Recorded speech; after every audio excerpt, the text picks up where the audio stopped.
Okay. Well, I was very excited when you landed in my inbox that you were going to be a part of festival. I mean, before we even drop in, anyone here been dealing with fibroids? Friend, family member, yourself? Heavy bleeding, cramping pain. Okay. And so I was just so moved by your book, by your body of work. I feel like for those who might just be walking in, can you tell us a little bit about you and your book before we really drop into the conversation? Absolutely. Hello, everybody. And again, I just want to thank you for being here, considering there are a lot of different places you could be at the Essence Fest today.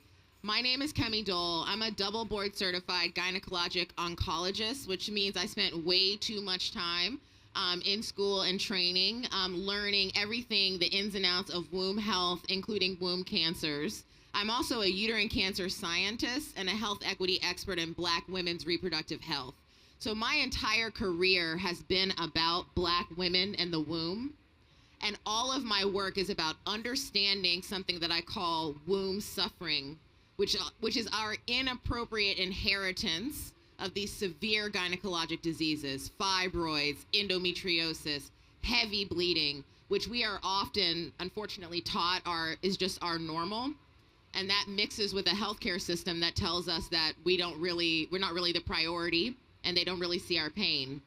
And it means that we have normalized living with this suffering for way too long.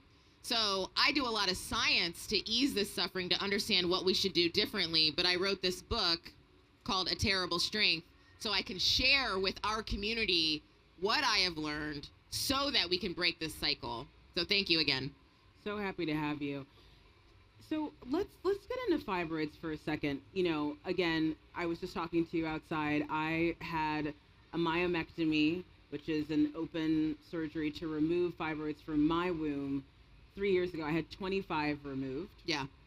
And, you know, up until then, I had a lot of what you're talking about. I had, you know, heavy bleeding, like bleeding through like the heaviest pad in an hour, like feeling just so much like shame, not even just shame actually, because at a point that was no longer the issue. It was just like vulnerable, feeling very vulnerable every time I was on my period, if I was going to travel, like, I mean, not being sure if it was going to leak through my clothes, knowing that, you know, just not even being able to focus in a meeting, being like, wait, did that just leak?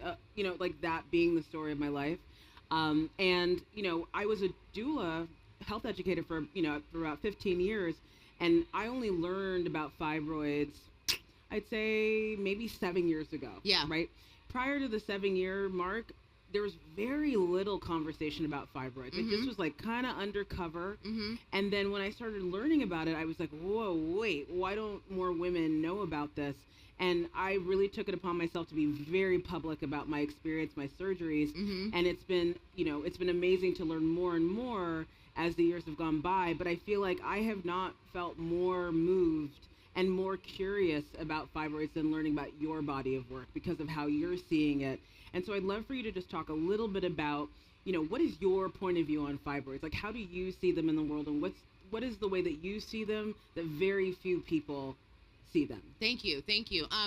So first of all, I just want to say your story is so common in terms of, like, I was even in women's health. I was a doula. I was in this space, and I didn't learn about this because so much of our conversation about women's health is just about the reproductive part. It's just, are you pregnant or not pregnant, and maybe STD screening and safety. And it's wild because we spend most of our time not pregnant, and we spend most of our time dealing with these cycles, etc. But that's the smallest part of the conversation. And so I just want to say, one of the perspectives I have is that this is a crisis in plain view, is how I think of it, because we're all walking around dealing with this, but there is comparatively so little discussion. Fibroids are not new. Fibroids have been found in mummified bodies. Fibroids were written about as early as the 1800s. They were referred to as stones in the womb. The stones in the womb. It's only recently that we have begun studying them scientifically to understand why they come about. And I shared this with you. Each individual fibroid, the reason why it grows is that I have to do anatomy for 1 second. We can all hang in there. The uterus has 3 layers. It has the inner layer, which is called the endometrium. That's where a baby would grow. It has the middle layer, which is the muscle layer. That's the biggest layer because that does all the cramping and etc. And then it has an outer layer that's like saran wrap. A fibroid is when a cell in the muscle layer, it's a muscle cell, it gets a mutation, and instead of growing nice sheets of muscle, it's like this disordered, cramped ball of muscle with calcifications. That happens because of a mutation, and then they grow, and sometimes they don't make it and they die off themselves, and sometimes they continue to grow. It starts from the mutation. Those mutations come from a lot of different places. You can inherit them. They can be from environmental toxins, and we are increasingly understanding that they are also a product of chronic stress, early childhood abuse, as well as anger suppression, something called anger squelching, this is so interesting. This was a study in black women who reported very frequent episodes of suppressing their anger, being angry but pushing it down. It's called anger squelching, had the highest prevalence of fibroids. This was a study with thousands of women. This is not a small study. So we are starting to understand there's a relationship between the sensitivity to our hormones, our mental health, our environment, and our genetics. And when we understand that is when we can start to then make moves, both in medicine and outside of medicine, to heal this. So I think my perspective, just to wrap it up, is that womb health represents your health.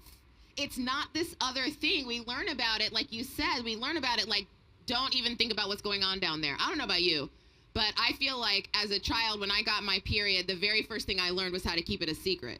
That's what we teach little girls. This is how you keep this a secret.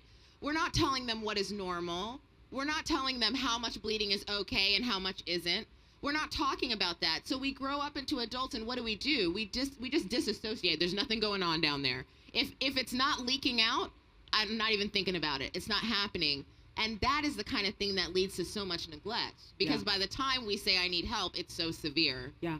So I'm going to back up for a second. I gave you a lot. Oh, no. You gave me a lot. But okay. I love to just kind of pull the thread and unpack things a little bit more. So I want to go back to what you just said from an anatomy perspective, because I think what folks in this room need to hear, again, actually, is the thing that you just broke down. Those three different layers. Because oftentimes when someone's like, I have fibroids, you know it's in the womb or in the uterus, but you don't really understand like where it is or what's happening. And so would love for you to just bring that metaphor back again of explaining what those three layers are. And then also, if you wouldn't mind going into like the locations of where fibroids can be.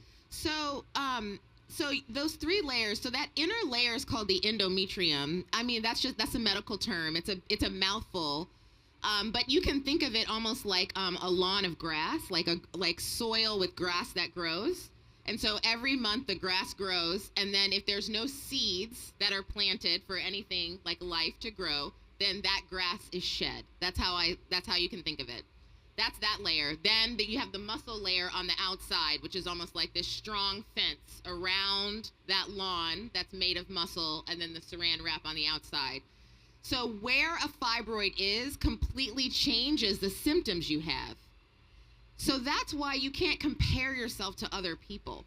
If somebody has a 2-centimeter fibroid, like just the size of the end of your knuckle, but it's in that lawn layer in the endometrium, they could be bleeding, like they could be hemorrhaging every month, because the disruption of that very sensitive layer is just full of blood vessels, and they'll just be bleeding. Somebody else could have a 5-10 centimeter fibroid the size of a grapefruit, the size of a mango, in the muscle layer, and because it's in the back or on the top, they don't even feel it.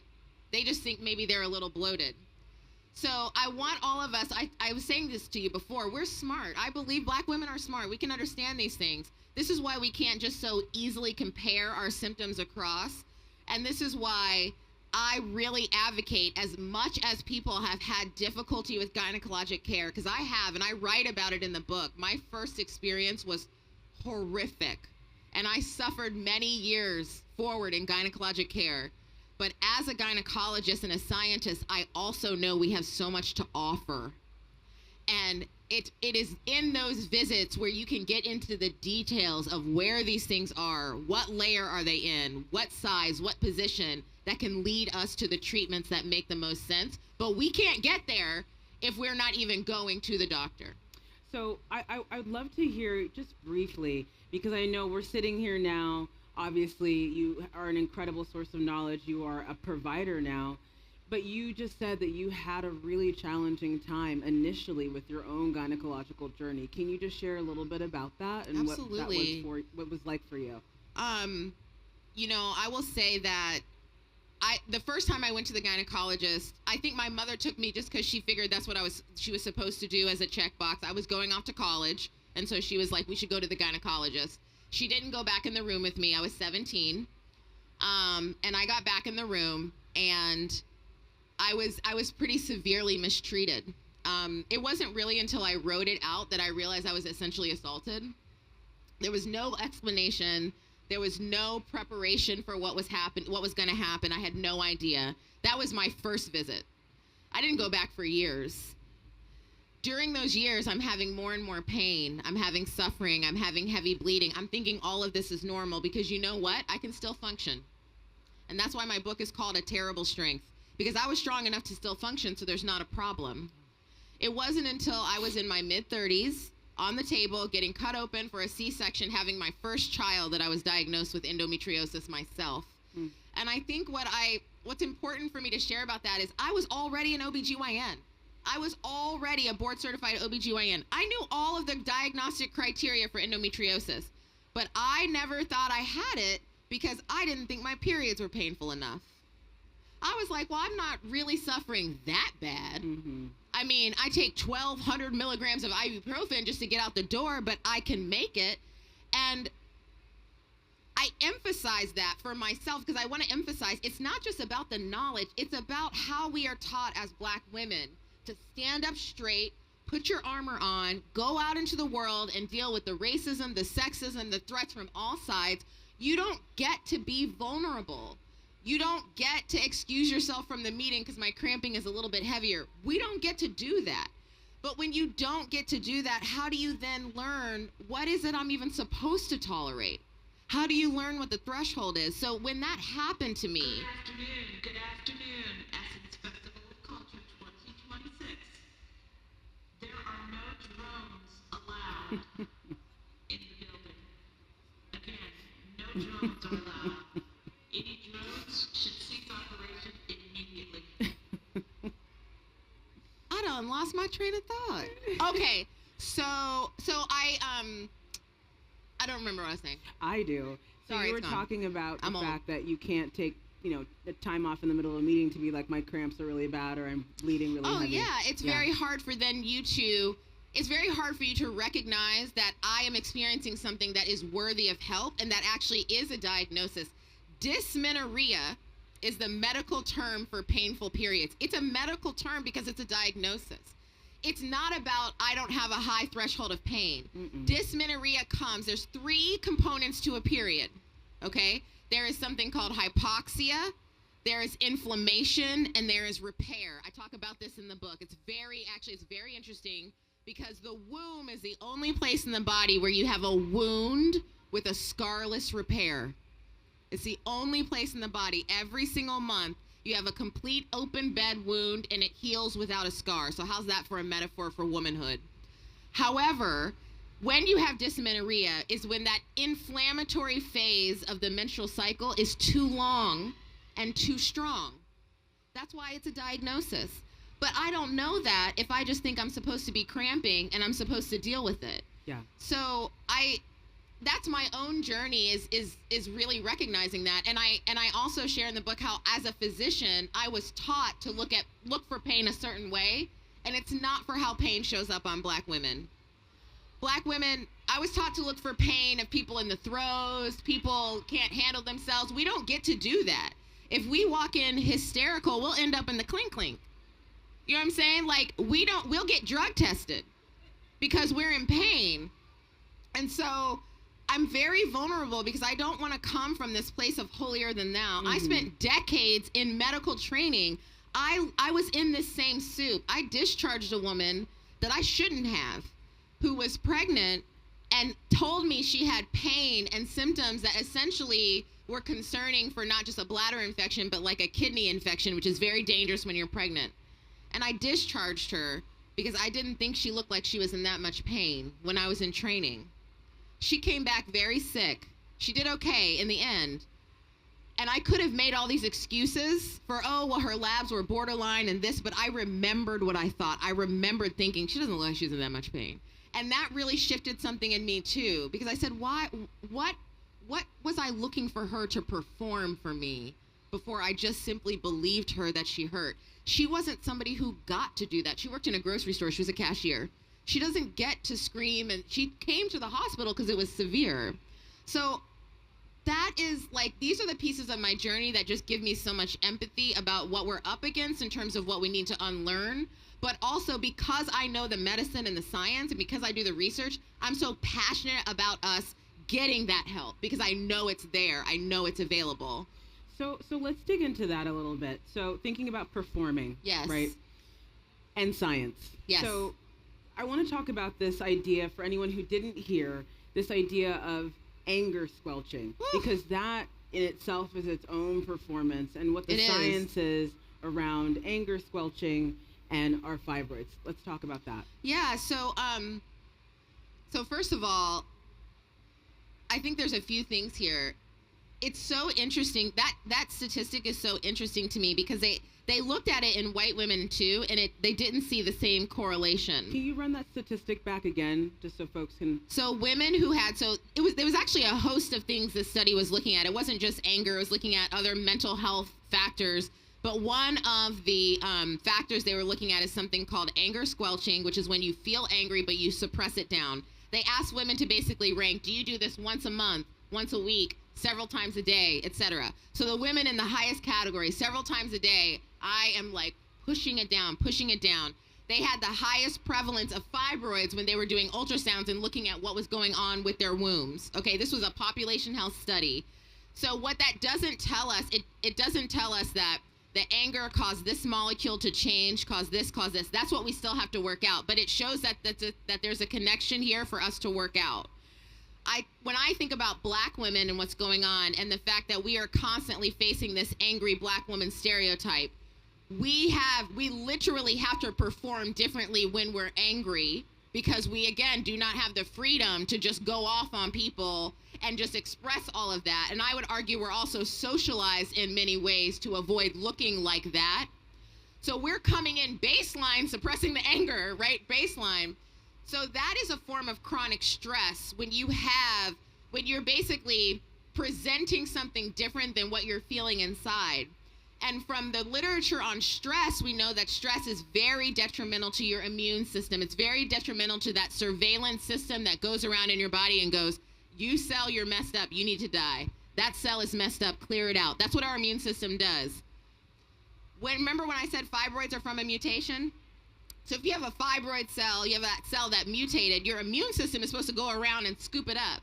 So now do you start to see the connections? Mm-hmm. You don't have as strong of a surveillance. So again, I want to emphasize, this is where the theory is to start to work out how we can make these scientific connections. But before we get all that theory worked out, before we get all the steps worked out and somebody develops a drug for $15,000, can we just be angry? Can we express our feelings? Can we be free enough? I don't think it's hyperbole when I say, I don't think it's an exaggeration to say, I do think that womb health represents our health. There are so many connections emotionally, also your self-concept and like what you feel like you deserve in terms of well-being is tied up in the womb. A lot of women's sexual identity is tied up in their womb. There are women who've had pain with sex their entire lives, and they assume that they just don't feel desire or anything like that. And it's like, no, you actually have a condition called vaginismus, and we could treat that. But they have a whole identity around it. So I'm just so passionate about I think women, we deserve to live full lives, all of our lives, not to pretend that this organ between our belly button and the top of our thighs isn't there unless you're trying to get pregnant. And that's true. I think so much of our focus on the womb or the uterus is about pregnancy and not necessarily about just keeping it well. So yes, that health. And again, too, one of the things I wanted to get your take on. So when it comes to periods, Yes. periods should not be painful. Is that correct? Periods can be mildly painful and covered easily with over-the-counter pain medication taken at the dose suggested. So that's 200 milligrams for ibuprofen, because I know I was eating it like candy. So yes, because ultimately what's happening when you bleed is that your uterus is squeezing to get it out. That squeezing is going to be like a cramp. So that's fine. That's normal. But little girls who can't go to school because they're in so much pain, that's actually one of the early signs of endometriosis. Is early painful periods in little girls. Having to, the way I think of it is like, listen, sometimes if you're on your cycle, you just like, I'm tired, I don't really feel like going anywhere. You take a couple of Tylenol, you feel better, but you just don't feel like going anywhere, that's fine. But if you want to do things, you're like, no, I actually need to get stuff done, or I want to get stuff done, but I can't because it hurts too bad, that's too much pain. Yeah. And that represents that cycle, that inflammatory hypoxia signal being off. Yeah. So let's talk about Black women, us. Yes. Us getting the chance to be angry. Because that's a whole entire thing. I'm having so many flashbacks right now as you're talking of just times where, and I'll tell you this, like, I'm turning 40 this year. Congratulations. Thank you. We made it. Yes. And I really don't have time anymore. Right? No. So now, like, I was saying to my partner the other day, I was like, I am actually excited when someone gets me angry because they can catch it. Right? Yeah. They can catch it. Yeah. Everybody's up. Like, I am no longer, because I know this now. I know that when I push down my emotions and I know that there's a systemic impact. Like, if you don't get angry, if you don't express your feelings, it makes you sick. Like, yes. Like that. And now we're seeing the science to help us connect that. But I'm curious to see, like, if you have a patient and and she's another Black woman, and you know about the anger squelching, and you know what that's starting to look like what are you telling her? Like, how are we managing this? Yeah, I just want to say the whole third part of my book it's called The Hidden Crisis of the Black Womb and Your Survival Guide to Healing, because I'm not giving a problem without a solution. In fact, that's my pet peeve. So the whole back half of the book is how we do better. And I just want to say that because it's a holistic approach. And one of the first approaches is this internal sense that I deserve more.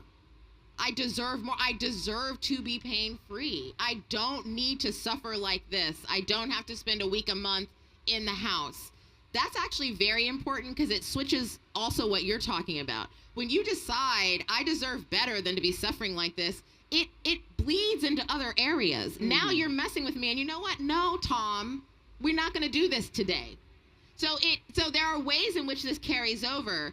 When you center womb health and you realize I need boundaries for this, it helps express these things. So that's the kind of thing I tell women is like, let's start from the inside out.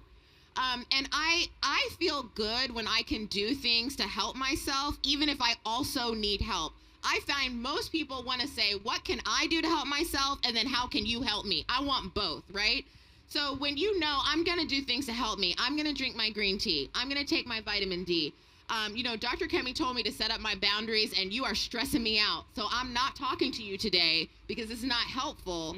That helps you be in a better frame of mind. And then now I get to come in, and the treatments I have are going to be better. They're going to work better because they're not being counteracted by all this stress in your life. And so it might be, you know what, you're doing all these things, that's really great. I'm also going to give you an endometrial stabilizer. I'm also going to give you something so that you're not bleeding so much. So we're going to work together. So we're going to pause right there. I have three things that I want to say. Okay. Can you talk about why green tea, vitamin D are the two things that you brought up? Because I think there's clinical reasons for that. Yes. And then can we talk about the endometrial stabilizer and the thing that's going to help reduce the bleeding? Because I don't think a lot of people know. They hear about that. About TA. And they need to. So let's run through those. Okay, so first of all, there are so many. If you throw a rock, there's a claim about fibroids out there. Okay, it's like, it's crazy because they're all conflicting. Eat pineapples, don't eat pineapples. Be vegan, eat meat because you're losing blood. Da da da da. I mean, it's like, it doesn't end. And the reason why, even I'm a biomedical. So I tell people I'm a woo woo girl with a scientific heart of gold. Okay, and I understand how hard it is to parse through and understand, and so I take time in the book to actually tell you what has clinical scientific evidence behind it and not. And the reason why I brought those two things up is because we have clinical evidence, scientific evidence behind one, vitamin D. Vitamin D stabilizes fibroid growth. So it has this effect where it doesn't necessarily shrink fibroids, but it stabilizes growth. It's very helpful for people who learn early they might have fibroids. Maybe they're not a problem now, but let me get on my vitamin D because it can help stabilize from things growing. Green tea, it's something called ECGC, I think, is in green tea. Green tea is already known to have anti-inflammatory properties, but this EGCG also appears to be more sensitive to those, to hormonally sensitive cells, so like fibroid cells. And so it has this antioxidant, anti-inflammatory effect as well.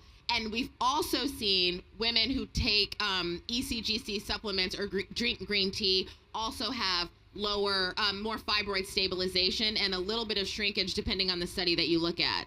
But there are things that don't work. Vitamin C doesn't do anything. Vitamin E doesn't do anything. So like we actually do have this information, and when you're online and people are selling you supplements with all these things, I encourage you to look at the ingredients, because if the ingredients are vitamin D, ECGZ, and then 16 other things, girl, just go get your vitamin D. You don't need to spend $100 a month on that supplement. Mm-hmm. That's why I brought those things up, because there's data behind it. You asked me something else? Oh yeah, the endometrial stabilizer. Okay, so am I going too fast? No, she's doing great. Okay. I just want to make, because I feel like I'm like trying to get as much information out as possible. You don't have all the time. I want to get all Okay, so I'll just say I have a little bit of a beef with my field. I just want to say this right now because we have been very lazy. And what we have done is we have taken a whole class of medications that have hundreds of different formulations, multiple different components, all different ways to deliver it, and we've put it all under one title, birth control. And it drives me crazy, because it's so inaccurate. Because some of these medications, they've been developed specifically for gyne problems, for womb problems, from those conditions. But because we only see women through reproduction, because we only care about pregnancy, they all get the same label of birth control, and you don't know, actually this medication was designed to treat your painful cycles by helping your hormonal balance. So if anybody's ever felt like, I feel like I went to the doctor, I talked for 20 minutes about all my problems, and all they did was throw me birth control pills, what I would tell you is that doctor is lazy and did not spend time to explain to you why that formulation made sense for you. And the side effect is that you might not get pregnant. Okay, so that's my aside about birth control. And so number two, lean into to your lexicon of what you called it, because so I don't like saying birth control because I don't think it makes any sense. We usually call drugs by the goal that they have. Like we say blood pressure medication, antihypertensives, because we treat hypertension. So what some of these medications are doing is a lot of the heavy bleeding comes because the endometrium has this that's that inner layer of the uterus. Y'all with me? Okay. It has this very intricate balance and dance of growing and shedding according to the hormonal input. If the hormonal input is off, that balance can be off. And literally the blood vessels in the endometrium, they get holes in them. They get leaky and they bleed too much. So some of the medications that we use, they stabilize that endometrium. They close those holes in the vessels so that when you have a cycle, you don't have that extra bleeding and it doesn't last too long, okay? So I think instead of calling that birth control, we should call it what it's doing, an endometrial stabilizer. That feels totally different when you're like, oh, I get now how you're helping me. As a side note, you're not gonna get pregnant, okay? The other thing that is something called tranexamic acid, it's called TA, tranexamic acid. That is non-hormonal, but what it does for people with heavy bleeding is it comes in and it helps your body clot up that blood as quickly as possible in the uterus so that you don't bleed as much as well, and it helps those blood vessels close down. I talk to women all the time who have been bleeding. They are severely anemic, which we haven't even gotten into anemia and how all the symptoms of anemia, all that, and they have never heard of what I just said. Meanwhile, we've had these medications for like 15 years. So that's what I mean about this gap between us suffering as normal and what is actually available for help. There's so much there, and it's where the passion that you hear in my voice comes from, because I want us to be well. And we all want us to be well. And then also just to follow up and kind of just reiterate what you just said. So, green tea. Yes. We have Vitamin D. Vitamin D, making sure those levels are right. Get yourself Calcium is also really good. Calcium. Calcium Because calcium works with the vitamin D well, and it doesn't matter where you get your calcium. I'm sorry for the influencers. It doesn't matter. It doesn't matter if it's milk. It doesn't matter if it doesn't matter where you get it, as long as the calcium is there. endometrial stabilizer, aka birth control, and then tranexamic acid, yeah, which also helps with hyperpigmentation. PS. So yes, people be dealing with that. There are all these excellent little benefits. Yes. And I'll just say that, like, within an endometrial stabilizer, there are different kinds. So people who have more of a PCOS, which is now PMOS, they'll be on kind of more we call androgen-like stabilizers, whereas somebody who doesn't have that might be more on an estrogen-driven side. So there are all these nuances, but you can't get to the nuance if you don't go to the doctor. And I encourage you to get my book because I talk about the languaging that we need to use in order to get into these conversations. Because I know people are listening to me and they're like, ain't no doctor ever told me any of this. And I know I've been in there talking to them, and I get it.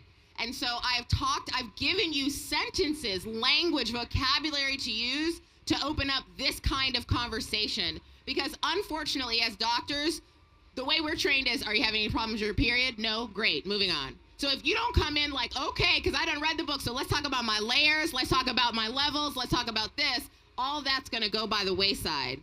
Well, what I want to say too, and we actually have already gone over time. Oh, really? Yes, we have, ma'am. Sorry, y'all. But it's all good. But the thing I want to say is I'm so happy that we're having this conversation today.